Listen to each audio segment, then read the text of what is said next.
Praise the lord. আপুনি ঈশ্বৰৰ ইচ্ছাৰ দৰে জীয়াই থাকিব বিচাৰে নেকি? আপুনি ঈশ্বৰৰ বাক্য অনুসাৰে আৰু তেওঁৰ ইচ্ছাৰে যদি জীয়াই থাকিব বিচাৰে তেন্তে এইকেইটা ট্ৰিক আপুনি ফ'ল' কৰক। প্ৰিয়সকল, আপোনালোকে মনোযোগেৰে শুনিব যিটো আজি ঈশ্বৰৰ বাক্য ক'ব বিচাৰোঁ। আপুনি যদি এইমতে ফ'ল' কৰা, এইমতে চলা, তেতিয়াহ'লে ঈশ্বৰৰ ইচ্ছাৰে আৰু সদায় নিজকে আধ্যাত্মিকভাৱে জীয়াই থাকিবলৈ আৰু পৰিষ্কাৰ কৰি নিজকে ৰাখিবলৈ আপুনি সক্ষম হ'ব। গতিকে আপুনি এই বাক্য আৰম্ভৰ পৰা শেষলৈ শুনিব। প্ৰিয়সকল, এতিয়া আমি আৰম্ভ কৰিম। আপুনি ঈশ্বৰৰ ইচ্ছাৰ দৰে জীয়াই থাকিবৰ কাৰণে এটা আইডিয়া কৰক, যিটো এখন বহি ল'ব। আপুনি এখন বহি ল'ব আৰু তাত লিখি ৱালত বা নিজৰ কোঠালিত আঁৰি থ'ব। গম পাইছেনে? আপুনি এখন বহি ল'ব আৰু এই বহীত আপুনি লিখি ৱালত আঁৰি থ'ব। আপুনি কি লিখিব লাগে মই আপোনাক কৈ দিছোঁ। 1 নম্বৰত লিখিব, মই প্ৰতিদিনে 3 বাৰকৈ প্ৰাৰ্থনা কৰিম। আপুনি শুনি পাইছে? মই প্ৰতিদিনে 3 বাৰকৈ প্ৰাৰ্থনা কৰিম। এনেকৈ আপুনি বহীত লিখিব আৰু এইমতে আপুনি প্ৰতিদিনে কাৰ্য কৰিব। আপুনি দিনত 3 বাৰকৈ প্ৰাৰ্থনা কৰক, প্ৰতিদিনে। আপুনি জানানে দাউদেও 3 বাৰকৈ দিনত প্ৰাৰ্থনা কৰিছিলে আৰু দানিয়েলেও দিনত 3 বাৰকৈ প্ৰাৰ্থনা কৰিছিল আৰু আমাক প্ৰাৰ্থনা কৰিবলৈ অনুৰোধ কৰিছে। প্ৰিয়সকল, আমিও দানিয়েলৰ নিচিনাই যেতিয়া আমি দিনত 3 বাৰকৈ প্ৰাৰ্থনা কৰোঁ, তেতিয়াহ'লে এই শয়তানৰ পৰা, জগতৰ শয়তানৰ পৰা, পাপৰ পৰা আমি বাচি থাকিব পাৰিম। আৰু 2 নম্বৰত আপুনি লিখিব, মই অন্ততঃ এবাৰ সপ্তাহত লঘোণ প্ৰাৰ্থনা ৰাখিম। মই সপ্তাহত এবাৰ লঘোণ প্ৰাৰ্থনা কৰিম। আৰু এইমতে আপুনি প্ৰাৰ্থনা কৰিবলৈ আৰম্ভ কৰিব, লঘোণ প্ৰাৰ্থনা ৰাখিবলৈ আৰম্ভ কৰিব।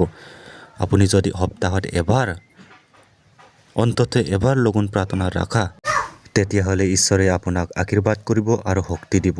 আৰু জগতৰ পাপৰ পৰা বাচিবৰ কাৰণে আপোনাক ঈশ্বৰে প্ৰতিদিনেই আশীৰ্বাদ কৰি থাকিব। 3 নম্বৰত আপুনি লিখিব, মই প্ৰতি সন্ধিয়াই নিজৰ পৰিয়ালৰ সৈতে প্ৰাৰ্থনাত বহিম। প্ৰতি সন্ধিয়াই মই পৰিয়ালৰ সৈতে প্ৰাৰ্থনাত বহিম। প্ৰিয়সকল, এনেকৈ আপুনি লিখিব। প্ৰিয়সকল, আপুনি যদি এজন পৰিয়ালৰ দেউতা হয়, মাতৃ হয়, তেতিয়াহ'লে এই কথা কেতিয়াও নাপাহৰিব। আপুনি সন্ধিয়া প্ৰাৰ্থনা কৰাটো। আপোনাৰ সন্তানসকলক মাতক আৰু আপোনাৰ স্বামীক মাতক, বাৰজাক মাতক, একেলগে গোট হয়, এক হয় আপুনি আহাৰৰ কাৰণে প্ৰাৰ্থনা কৰক।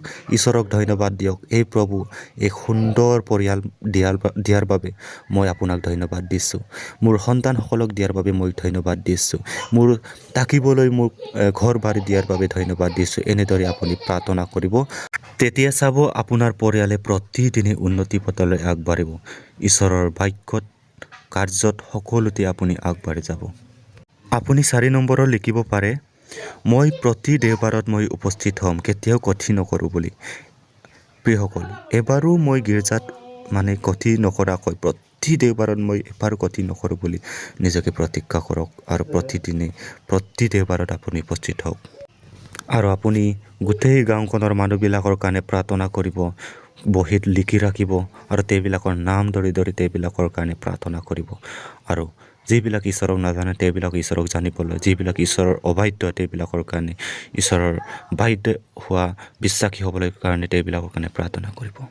প্ৰিয়সকল, এনেকৈ যদি আপুনি লিখি ৰাখি আৰু এইমতে চলা, তেতিয়াহ'লে আপুনি কেতিয়াও ঈশ্বৰৰ পৰা পিছলি নাযাব। আৰু আমি আধ্যাত্মিকভাৱে জীয়াই থাকিবই লাগিব যদি আমি ঈশ্বৰৰ সন্তান হওঁ। আৰু লিখি ৰাখক, আপুনি প্ৰতিদিনে মই বাইবেল পাঠ কৰিম, প্ৰতিদিনে মই ঈশ্বৰৰ বাক্য অধ্যয়ন কৰিম বুলি আপুনি লিখি ৰাখক। আৰু এইমতে আপুনি বাইবেল পাঠ প্ৰতিদিনে পাঠ কৰিব আৰু অধ্যয়ন কৰিব। আপুনি কেতিয়াও ঈশ্বৰৰ পৰা কহি নপৰিব। ঈশ্বৰে আপোনাক আশীৰ্বাদ কৰক। এইমতে চলাওক আৰু ঈশ্বৰৰ ইচ্ছাৰ দৰে জীয়াই থাকিবলৈ প্ৰতিদিনে চেষ্টা কৰক। ঈশ্বৰে কেতিয়াও আপোনাক ত্যাগ নকৰিব আৰু ঈশ্বৰৰ পৰা কহি নপৰিব। ধন্যবাদ। ঈশ্বৰে আশীৰ্বাদ কৰক।